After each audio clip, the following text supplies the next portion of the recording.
Home Sairam అండి. మన Srihari oxygen city colony వాసులందరికీ నమస్కారం. మన కాలనీలో సత్సంగ కార్యక్రమం ఒకటి ఏర్పాటు చేసుకోవాలని అనుకోవడం జరిగింది.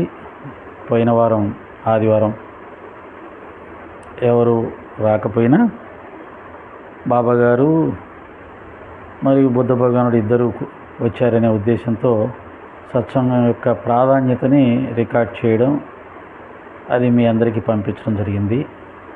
ఈరోజు భగవంతుడి అనుగ్రహం వల్ల, బాబాగారి సంకల్పం వల్ల ఒక సత్సంగ మిత్రుడు వచ్చారు ఈ కార్యక్రమానికి. నాకు చాలా ఆనందంగా ఉంది. దానికి మన కాలనీలోని 106 sir 116 flat number 116 Balayya sir గారు పంజాబ్ నేషనల్ బ్యాంక్ కర్నూలులో వర్క్ చేస్తూ ఉన్నారు. మన కాలనీలో 116 ఫ్లాట్లో నివసిస్తున్నారు.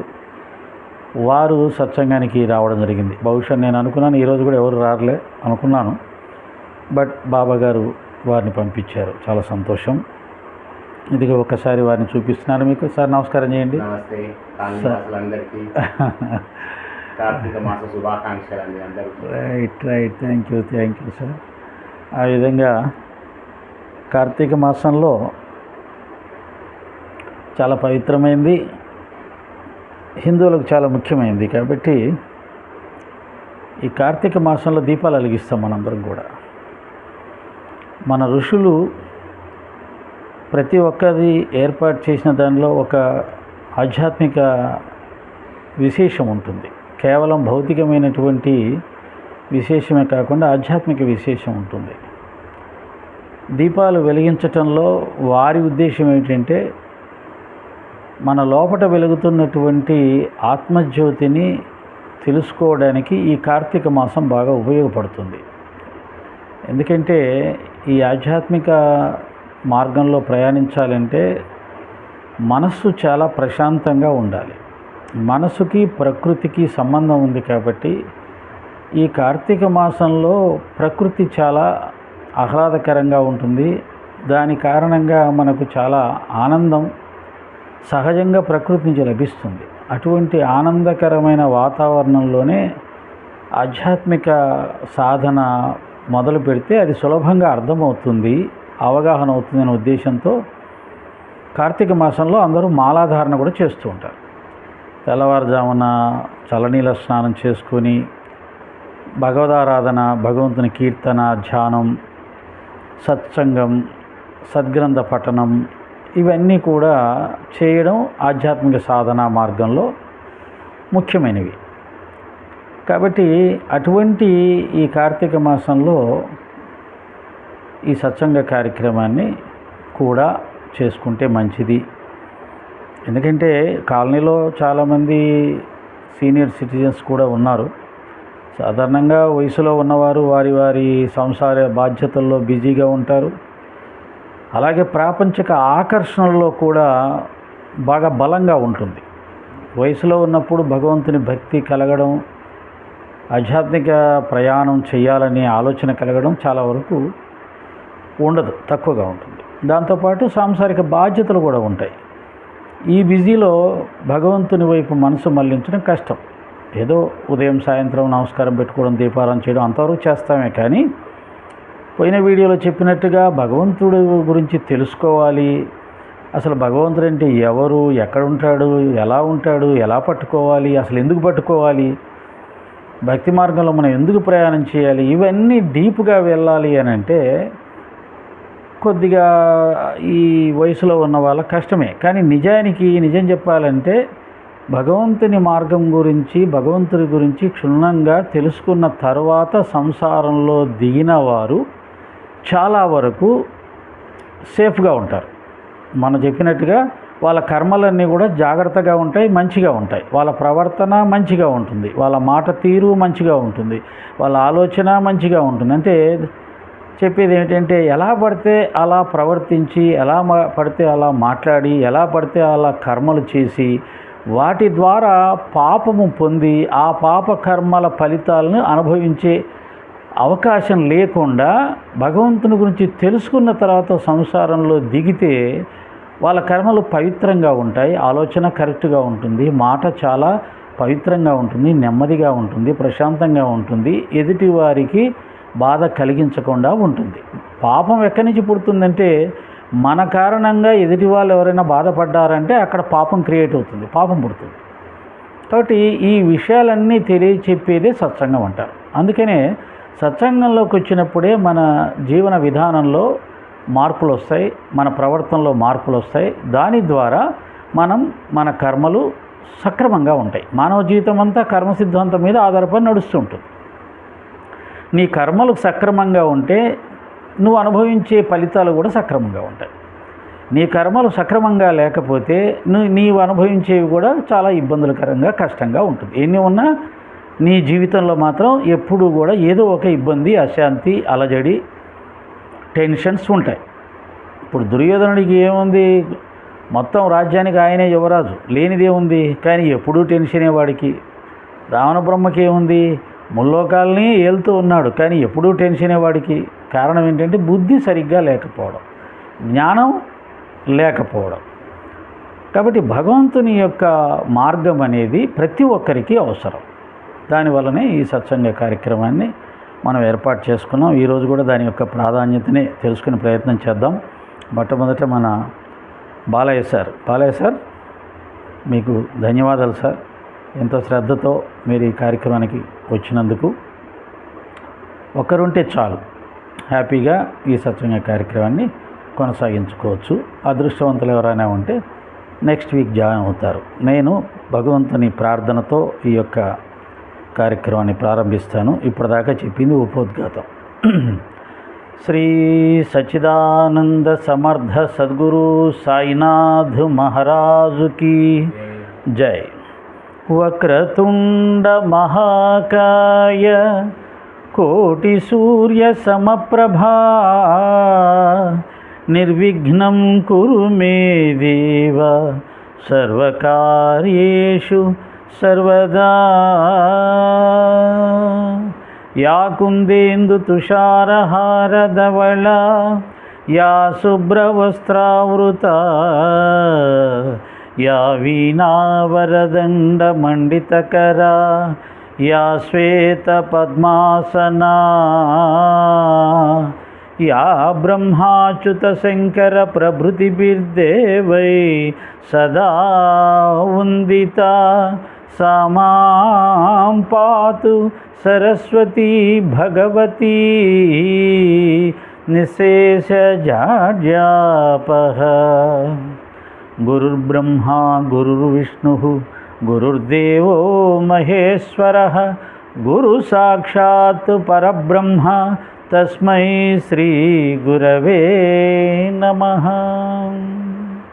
ఓం సాయిరామ్. మొట్టమొదట ఈ సత్సంగం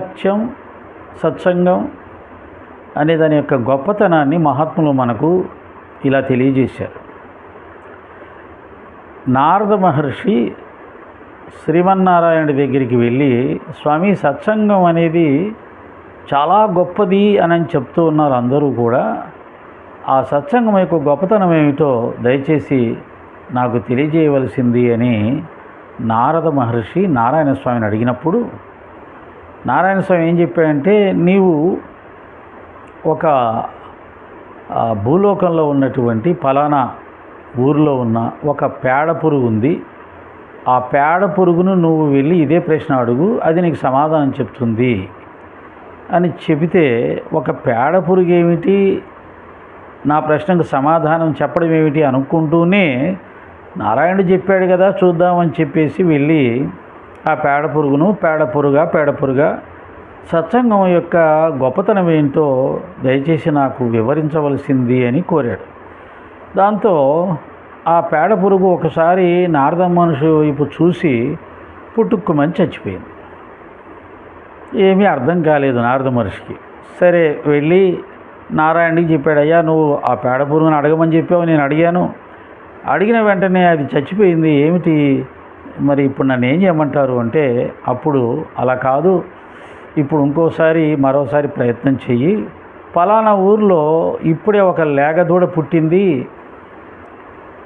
ఆవు దూడ పుట్టింది, వెళ్ళి ఆ దూడను అడుగు, ఈ ప్రశ్న తప్పకుండా నీకు సమాధానం దొరుకుతుంది అని అంటే వెళ్ళి ఆ దూడను అడిగాడు, సత్సంగం యొక్క గొప్పతనం ఏంటో నాకు చెప్పు అని చెప్పి. అది కూడా నారద మహర్షి వైపు ఒకసారి చూసి అది కూడా చచ్చిపోయింది. ఇలా రెండోసారి కూడా చేసేసరికి కాస్త కంగారు పడ్డాడు. మళ్ళీ వచ్చి నారాయణ స్వామిని అడిగాడు, స్వామి ఏమిటి పరిస్థితి, నేను ఇలా అడగడం ఆ జీవులు చనిపోవడం ఎందుకు జరుగుతున్నాయనంటే, అలా జరగదులే, ఈసారి నీకు ఖచ్చితంగా సమాధానం దొరుకుతుంది. అదిగో ఫలానా రాజుగారి ఇంట్లో ఇప్పుడే ఒక పిల్లవాడు పుట్టాడు, ఆ పిల్లవాడిని అడుగు, నీకు సమాధానం దొరుకుతుంది. సరే మళ్ళీ భయపడుతూ వెళ్ళాడు. ఇంతకుముందంటే లేగదూడ చనిపోయినా పర్లేదు, పేడ పురుగు చనిపోయినా పర్వాలేదు, కానీ రాజుగారి ఇంట్లో రాజుగారి కుమారుడు చనిపోతే మాత్రం వాళ్ళందరూ నన్ను బంధించి జైల్లో పెట్టేస్తారని భయపడుతూనే వెళ్ళాడు. ఆ పిల్లవాడిని అడిగాడు, నాయన సత్సంగం యొక్క మహాత్యం గొప్పతనం ఏమిటి అని అంటే, అప్పుడు ఆ పిల్లవాడు సమాధానం చెప్పాడు. పాపం, అయ్యా నారద, మొట్టమొదట నేను పూర్వజన్మలో పేడ పురుగుగా ఉన్నాను. నువ్వు వచ్చి నన్ను ప్రశ్నించిన వెంటనే నీ దర్శన భాగ్యం వల్ల నేను వెంటనే చనిపోయి మళ్ళీ పవిత్రమైన ఆవు కడుపులో జన్మించాను లేగదూడగా. అప్పుడు కూడా మళ్ళీ మీరు వచ్చి నన్ను ప్రశ్నించారు. మళ్ళీ మరొకసారి మీ దర్శన భాగ్యం వల్ల నేను మరణించి వెంటనే రాజుగారి ఇంట్లో ఒక మానవుడి జన్మ ఎత్తాను. ఇదంతా కూడా మీలాంటి సత్పురుషుల సాంగత్య ప్రభావం, దర్శన ప్రభావం. అంటే ఒక భక్తుడి యొక్క సాంగత్యం కానీ, దర్శనం కానీ, స్నేహం కానీ మనకు ఉంటే ఆ విధంగా మన జీవితాలు ఉద్ధరించబడతాయి, గొప్ప జన్మలు లభిస్తాయి, గొప్ప స్థితి లభిస్తుంది అనడానికి ఇది ఒక చక్కటి ఉదాహరణ. అప్పుడు నారదుడికి సమాధానం దొరికింది. నారదుడు గొప్ప సత్పురుషుడు కదా, అతను నిరంతరం నారాయణ నామస్మరణ చేస్తూ మహాభక్తుడు నారదుడు. కాబట్టి ఆయన దర్శన భాగ్యమే ఎంతో పుణ్యం. కాబట్టి సత్పురుషుడు, సత్సంగం అనగా మంచి వ్యక్తితో కలిసి జీవించటం, మంచి వ్యక్తిని దర్శించటం. మంచి వ్యక్తి అంటే ఎవరికీ హాని చేయనటువంటి వారిని మంచివాళ్ళు అంటారు, ఎవరికి బాధ కలిగించని వారు మంచివారు అంటారు. ఇతరుల మేలు కోసమే పనిచేసేవారిని, జీవించేవారిని మహాత్ములు అంటారు. లోకం హితం కోరి, జీవుల హితం కోరి, పరోపకారార్థం ఇదం శరీరం అన్న సూక్తిని విశ్వసించి ఎల్లప్పుడూ ఇతరులకు నిస్వార్థంగా సేవ చేసేవారు ఎవరైతే ఉన్నారో వారిని మహాత్ములు అంటారు. అటువంటి మహాత్ముల సాంగత్యం లభించటం, వారితో కలిసి జీవించటం, దాన్నే నిజమైన సత్సంగం అంటారు. ఒకవేళ అటువంటి మహాత్ములు మనకు లభించకపోతే, వారి స్నేహం గనక మనకు దొరక్కపోతే, మహాత్ముల జీవిత చరిత్రలు ఉంటాయి, వాటిని సద్గ్రంథాలు అంటారు. ఒక రమణ మహర్షి జీవిత చరిత్ర, ఒక రామకృష్ణ పరమహంస జీవిత చరిత్ర, ఒక షిరిడి సాయిబాబా గారి జీవిత చరిత్ర, ఒక గురు రాఘవేంద్ర స్వామి జీవిత చరిత్ర, ఒక రామాయణం, ఒక భారతం, ఒక భాగవతం, ఇలాంటి సద్గ్రంథ పఠనం చేయడము, వాటిలో ఉన్నటువంటి విషయాల గురించి చర్చించుకోవడము కూడా సత్సంగం కింద వస్తుంది. ఎందుకంటే మహాత్ములు అంతటా మనకు లభ్యం కారు, అందరికీ దొరకరు. మహాత్ముల దర్శనం దుర్లభం, ఎన్నో జన్మల పుణ్యం ఉంటే తప్ప మానవ జన్మ లభించదు అని చెప్తున్నారు. 84 లక్షల జీవరాశుల్లో మానవ జన్మ శ్రేష్టమైంది అని చెప్తున్నారు. అటువంటి శ్రేష్టమైన మానవ జన్మే ఎంతో దుర్లభం అని చెప్తున్నారు. ఆ మానవ జన్మలో కూడా బ్రాహ్మణ జన్మ లభించటం మరీ మరీ దుర్లభం అంటాడు. అంటే బ్రాహ్మణుడిగా పుడితే ఎందుకు అంత గొప్ప అదృష్టం అంటే, బ్రాహ్మణుడు అనగా అర్థం బ్రహ్మజ్ఞానము పొందటానికి అవకాశం ఉన్నటువంటి వాడు, బ్రహ్మజ్ఞానాన్ని పొందినటువంటి వాడు, ఎల్లప్పుడూ బ్రహ్మజ్ఞానంతో ఆనందించేటువంటి వాడు. ఎందుకని బ్రహ్మజ్ఞానం అంటే భగవంతుడికి సంబంధించిన జ్ఞానం. బ్రాహ్మణులు ఎప్పుడూ భగవంతుడికి సంబంధించే తెలుసుకుంటూ ఉంటారు, భగవంతుని ఆరాధన చేస్తూ ఉంటారు, భగవంతుని అర్చిస్తూ ఉంటారు. మనకు కూడా ఆ భగవంతునికి సంబంధించిన గొప్పతనాన్ని తెలియచేస్తూ మనని కూడా భగవద్భక్తులుగా తయారు చేసే ప్రయత్నం కూడా చేస్తూ ఉంటారు. అందుకని బ్రాహ్మణుడు, అంతేకాదు బ్రహ్మజ్ఞానంతో జీవించడం అంటే పవిత్రంగా జీవించటం.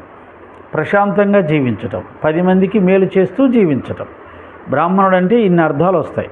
కాబట్టి ఆ విధంగా ఒక ఉత్తమమైనటువంటి జీవన విధానం ఉంటుంది కాబట్టి బ్రాహ్మణ జన్మ దుర్లభం అని చెప్తారు. బ్రాహ్మణ జన్మ కంటే కూడా ఇంకా గొప్పది ఏమని చెప్తున్నారు శాస్త్రాలంటే గురువును పొందటము.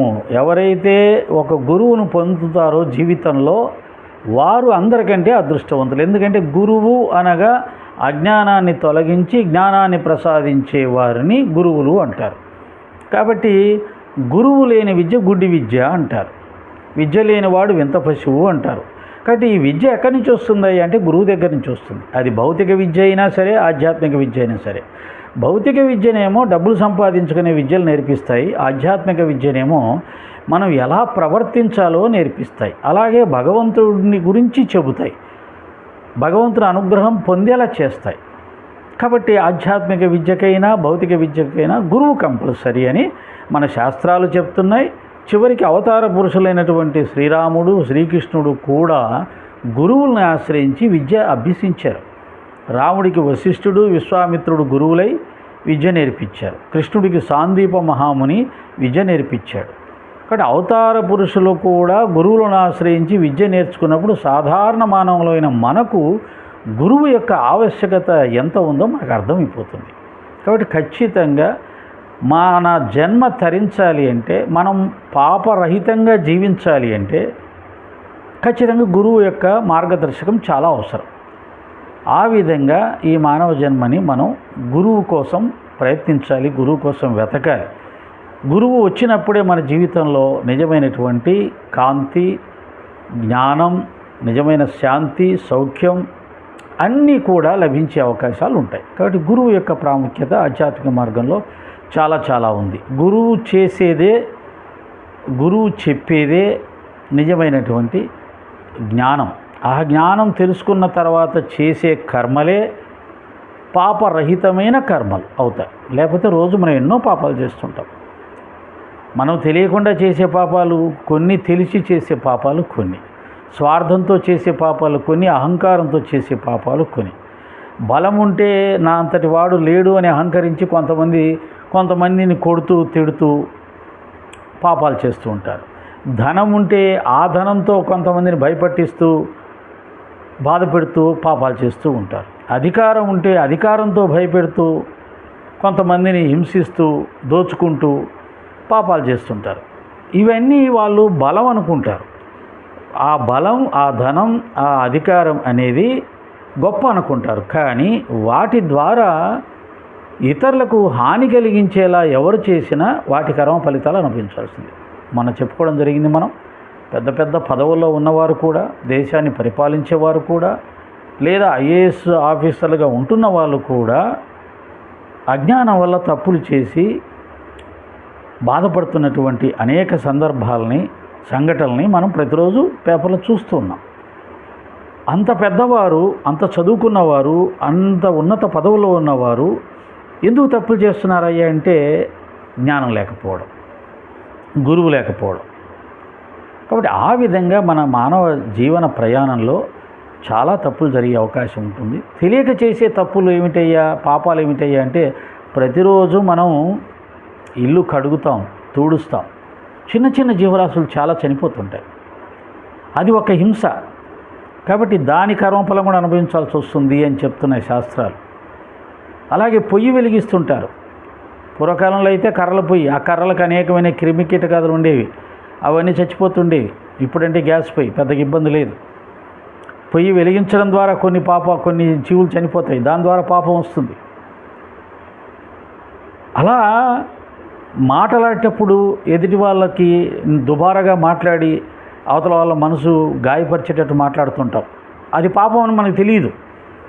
మన కోపం వస్తుంది, ఆ కోపాన్ని ప్రదర్శిస్తాం. కానీ ఆ కోపం ప్రదర్శించేటప్పుడు మన నోటి నుంచి వచ్చే ఆ కోపంతో కూడిన మాటలు, దూషణలు అవతల వాళ్ళని బాధ కలిగించాయా, దాని పాపం మనం అనుభవించాల్సి వస్తుంది.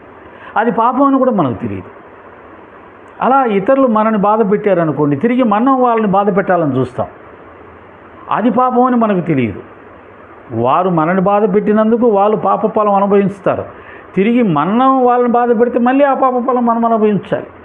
కురుక్షేత్ర యుద్ధం అంతా అయిపోయిన తర్వాత ఆ యుద్ధంలో చాలామందిని చంపాము, బ్రాహ్మణులు కూడా చంపాము, మరి ఆ పాపం నాకు అంటుకుంది కదా అని పాండవులంతా కలిసి అశ్వమేధ యాగం చేశారంట ఆ పాపాన్ని పోగొట్టుకోవడానికి.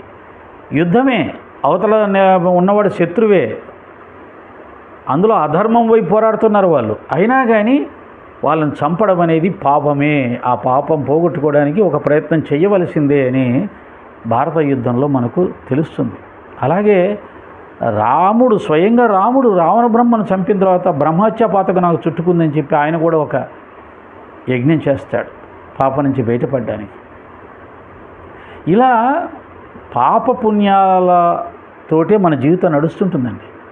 మన జీవితంలో ఏదైనా వచ్చింది, లాభం వచ్చింది, డబ్బులు వచ్చాయి, కీర్తి వచ్చింది, గౌరవం వచ్చింది అంటే అది నువ్వు చేసిన పుణ్యఫలం. నీకేదైనా బాధ కలిగింది, అవమానం జరిగింది, ఆర్థిక నష్టం జరిగింది, అనారోగ్యాలు వచ్చాయి అంటే అది నువ్వు చేసిన పాపఫలం. మానవ జీవితం మొత్తం పాపపుణ్యాల ఫలితాలు అనుభవిస్తూ జీవించాల్సి వస్తుంటుంది. కాబట్టి ఎవరైతే గురువును పొంది గురువు చెప్పిన విధంగా వారి కర్మలు చేస్తూ ఉంటారో అవి పాపము అంటని కర్మలుగా ఉంటాయి. దానివల్ల భావి జీవితంలో వారు అనారోగ్యాల పాలై కానీ, అవమానాల పాలై కానీ, వృద్ధాప్యంలో ఎక్కువ కష్టాలు పడడం కానీ లేకుండా సాఫీగా ప్రశాంతంగా ముందుకు వెళ్ళి చివరికి మానవ జీవితాన్ని ఒక ప్రశాంతంగా ముగిస్తారు. ఇది మనని మనం సంస్కరించుకుంటూ, మన క్యారెక్టర్ సరిచేసుకుంటూ, ప్రవర్తన సరిచేసుకుంటూ, తప్పులు దొరలకుండా చూసుకుంటూ జీవించటానికి పనికొస్తుంది గురువు కానీ, సత్సంగం కానీ, సద్గ్రంథం కానీ. అలాగే ఇంకా కొద్దిగా శ్రద్ధాభక్తులు కలిగితే సృష్టికర్త అయినటువంటి పరమాత్మ, ఈ సమస్తమైనటువంటి సృష్టిని చేసినటువంటి సర్వశక్తివంతుడైనటువంటి పరమాత్మ, పరబ్రహ్మ ఎవరైతే ఉన్నారో ఆయన యందు మనకు భక్తి శ్రద్ధలు కలుగుతాయి. ఇది రెండవ ప్రయోజనం. భగవంతుణ్ణి కేవలం పూజించటం వేరు, ఆయన్ని ప్రేమించటం వేరు. ప్రేమ అంటే మీకు అందరికీ తెలుసు. ప్రేమ అంటే ఇంకా వారి గురించే ఆలోచిస్తుంటాం, వారి గురించే తప్పిస్తూ ఉంటాం, వారి కోసం ఏవైనా చేయాలని చూస్తుంటాం, వారినే సర్వస్వంగా భావిస్తూ ఉంటాం. దాన్ని ప్రేమ అంటారు. అలా భగవంతుని కనుక ప్రేమించగలిగితే వాళ్ళ జన్మధన్యం. అది రెండవ ప్రయోజనం. మూడవ ప్రయోజనం, ఆ భగవంతుణ్ణి, ఆ సృష్టికర్తని, ఆ పరబ్రహ్మని నేను చూడాలి, ఆయనను నేను దర్శించాలి, ఆయనను నేను చేరుకోవాలి అని ఒక గొప్ప సంకల్పం కలగడం. ఆ మార్గాన్ని కూడా సత్సంగం ద్వారా మనం తెలుసుకునే అవకాశం ఉంటుంది. ఇంతటి అనంతమైనటువంటి అందమైన సృష్టిని చేసినటువంటి ఆ పరమాత్మ, అనంతకోటి బ్రహ్మాండాలను సృష్టించిన పరమాత్మ, సర్వశక్తివంతుడైన పరమాత్మ, ఆయన ఆశ్రయించిన వారి పాపకర్మలను కూడా తొలగించి పరిశుద్ధుల్ని చేయగలిగినటువంటి ఆ పరమాత్మ, ఆయన్ని నేను చూడాలి, ఆయనను నేను చేరుకోవాలి అంటే దానికి కావలసిన సాధనా మార్గాలు ఏవైతే అష్టాంగ యోగ సాధనలని చెప్పబడ్డాయో శాస్త్రాల్లో, నవవిధ భక్తులని చెప్పబడ్డాయో శాస్త్రాల్లో, అవి తెలుసుకునే అవకాశం ఉంటుంది. అవి తెలుసుకున్న తర్వాత వాటిని సాధన చేస్తూ ఆ అద్భుతమైన అనంతమైనటువంటి ఎవరూ సాధించలేని, కోటికి ఒక్కడు కూడా పొందలేని ఆ పరమాత్మ దర్శనాన్ని లేదా ఆ పరమాత్మని చేరుకునే ఒక గొప్ప అవకాశాన్ని కూడా సత్సంగం ద్వారా తెలుసుకునే అవకాశం ఉంటుంది. అందుకనే ఆదిశంకర భగవత్పాదుల వారు సత్సంగత్వే నిస్సంగత్వం, నిస్సంగత్వే నిర్మోహత్వం, నిర్మోహత్వే నిశ్చలతత్వం, నిశ్చలతత్వే జీవన్ముక్తి అని చెప్పడం జరిగిందంటే, ఈ యొక్క సత్సంగం వల్ల మాత్రమే మనిషి జీవించి ఉండగా మోక్షాన్ని పొందుతాడు. మోక్షం అంటే పోయినసారి చెప్పినట్టుగా చనిపోయిన తర్వాత వైకుంఠమో, కైలాసమో, బ్రహ్మలోకమో వెళ్ళడం కాదు. బ్రతికి ఉండగానే ఎటువంటి అలజడులు లేకుండా ఎప్పుడు కూడా ఆనందంగా పరమశాంతితో ఉండే గొప్ప స్థితి ఆ పరమశాంతి ఎక్కడి నుంచి వస్తుంది అంటే పరమశాంతం నుంచి వస్తుంది. జీవితంలో ఎవరైతే శాంతాన్ని సాధన చేస్తారో, శాంతాన్ని కలిగి జీవిస్తారో వారి దగ్గరే శాంతి తాండవిస్తుంటుంది. ఎవరి దగ్గరైతే కోపం ఉంటుందో, ఎవరి దగ్గరైతే అహంకారం ఉంటుందో వాడి మనసులో కానీ వాడి చుట్టుపక్కల కానీ అంతా అశాంతి తాండవిస్తూ ఉంటుంది. కాబట్టి త్యాగరాజ మహానుభావుడు అంటాడు, శాంతము లేక సౌఖ్యము లేదు అంటాడు. నీకు సుఖం లేదు అని అంటే, మనశ్శాంతి లేదు అంటే నీ దగ్గర శాంతి లేదురా బాబు, శాంతం లేదు. అన్నిటికీ ఎగురుతూ ఉంటావు, కోపం ఎక్కువ, క్రోధం ఎక్కువ, అహంకారం ఎక్కువ. అది ఉన్న వాళ్ళ దగ్గర ఎప్పుడు శాంతి ఉండదు, వారికి ఉండదు, వారి చుట్టుపక్కల ఉన్న వారికి ఉండదు.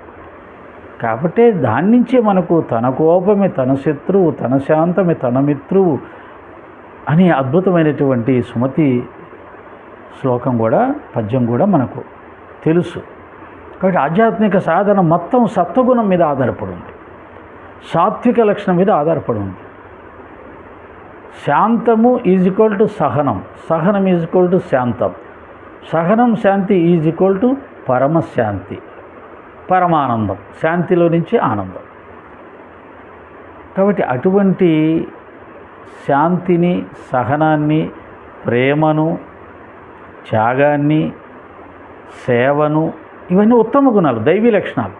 భగవద్గీతలో చెప్తాడు దైవీ లక్షణాలు: శాంతం, సహనం, ప్రేమ, సమభావం, త్యాగం, సామాజిక సేవ, నిస్వార్థ సేవ, నిష్కామ సేవ, కోరిక లేకుండా సేవ చేయడం, ఇవన్నీ కూడా ఉత్తమ గుణాలు, దైవీ గుణాలు. ఈ దైవీ గుణాలను కూడా ప్రతి మనిషి సాధన చేయవలసి ఉంటుంది. పుట్టుకతో ఏవి రాదండి. పుట్టుకతో వచ్చిన గుణాలు ఎలా ఉంటాయంటే, తల్లిదండ్రులకు ఏ గుణాలు ఉంటాయో పిల్లలకు మ్యాక్సిమం ఆ గుణాలు వచ్చే అవకాశం ఉంటుంది.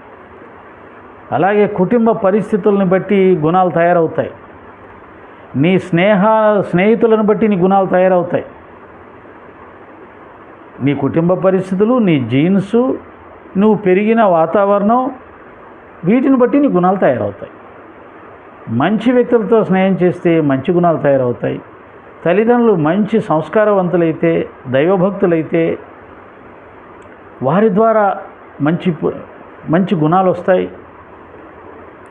కాబట్టి ఇవి ఆ వచ్చిన గుణాలు మనం సరి చేసుకోవాలంటే, ఒకవేళ నా తల్లిదండ్రుల దగ్గర నుంచి నాకు దుర్గుణాలు వస్తే, అహంకారం, క్రోధం, కోపం, ద్వేషం, ఈర్ష్య లాంటి గుణాలు వస్తే, మోసం, దగ ఇలాంటి గుణాలు వస్తే నేను వాటిని సరిచేసుకోవాలి.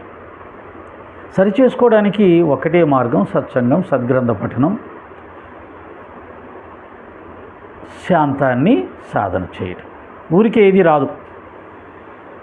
మన తల్లిదండ్రుల దగ్గర నుంచి, పెరిగిన వాతావరణం దగ్గర నుంచి వచ్చిన గుణాలతోటే మనం జీవితాంతం జీవిస్తే కుదరదు. అవి మంచి గుణాలైతే తప్పులేదు. తల్లిదండ్రులు సాత్వికులై, తల్లిదండ్రులు మంచి ఉత్తములై, దైవభక్తి గలవారై, సదాచార సంపన్నులై ఉంటే పిల్లలకు అవి నేర్పిస్తారు. కాబట్టి అంతకంటే ఏం కావాలి? అలా కాకుండా తల్లిదండ్రులే కొద్దిగా సరైన ప్రవర్తన లేని వాళ్ళు, వ్యసనపరులై, వ్యసనాలన్నిటికీ కారణం. కాబట్టి తల్లిదండ్రులు వ్యసనపరులై లేదా సమాజాన్ని దోచుకునే వాళ్ళై, సమాజం మీద దౌర్జన్యం చేసే వాళ్ళై ఉన్నారనుకోండి, వారి పిల్లలకు అవే లక్షణాలు వస్తాయి. కాబట్టి వాటి నుంచి, ఆ లక్షణాల నుంచి బయటపడాలి అని అంటే చాలా ప్రయత్నం చేయాల్సి వస్తుంది. నువ్వు అసలు ఆ ప్రయత్నమే చేయకుండా ఉంటే జీవితాంతం నువ్వు అలాగే జీవిస్తావు. అలాగే పాపపు మూటలు కట్టుకుంటావు. వాటన్నిటికీ సమాధానం చెప్పే రోజు ఒకటి వస్తుంది. అది చాలా భయంకరంగా ఉంటుంది. మనం చాలామందిని పెద్ద పెద్ద రోగాలు, పెద్ద పెద్ద వ్యాధులు, దీర్ఘ వ్యాధులు, భయంకరమైన వ్యాధులు వచ్చిన వాళ్ళు కూడా సమాజంలో ఉన్నారు. వాటితో పీడింపబడి చనిపోతున్న వాళ్ళని మనం చూస్తున్నాం. అవన్నీ ఎందుకు వచ్చాయి? పాపకర్మల ఫలితం. కాబట్టి ఎవరైనా మరి అటువంటి రోగాలు రావాలని కోరుకుంటారా? అటువంటి మరణం రావాలని కోరుకుంటారా? అలా రోగాలతోటి భయంకరంగా పీడింపబడాలని ఎవరైనా కోరుకుంటారా? లేదు కదా. అందరం ఆరోగ్యంగా ఉండాలనుకుంటాం, హాయిగా ఉండాలనుకుంటాం, సుఖశాంతులతో ఉండాలనుకుంటాం. అని కోరుకునేటట్టయితే నీ కర్మలు సక్రమంగా ఉండేలా చూసుకోవాల్సిన బాధ్యత నీదే. అంటే అంతా మన ప్రవర్తన మీదే ఆధారపడి ఉంది, మనం చేసే కర్మల మీద ఆధారపడి ఉంది, మన ఆలోచనల మీద ఆధారపడి ఉంది, వీటన్నిటికీ మూలమైన మా మనస్సు మీద ఆధారపడి ఉంది. ఆ మనస్సును సరైన దారిలో నడపడానికి మనం కృషి చేయవలసి ఉంది. ఆ ప్రయత్నంలో భాగమే ఈ సత్సంగం కానీ, సద్గ్రంథ పఠనం కానీ. ఇంతకుముందు చెప్పినట్టుగానే సత్సంగ ప్రయోజనాలలో మొట్టమొదటి ప్రయోజనం, మనలో ఏదైనా బలహీనతలు ఉంటే వాటిని తొలగించుకునే అవకాశం ఉంటుంది, మన గుణాలను సరిచేసుకునే అవకాశం ఉంటుంది, మన కర్మలను సరిచేసుకునే అవకాశం ఉంటుంది, మన ఆలోచన విధానాలను సరిచేసుకునే అవకాశం ఉంటుంది. ఆ తర్వాత భగవంతుడి గురించి తెలుసుకునే అవకాశం ఉంటుంది.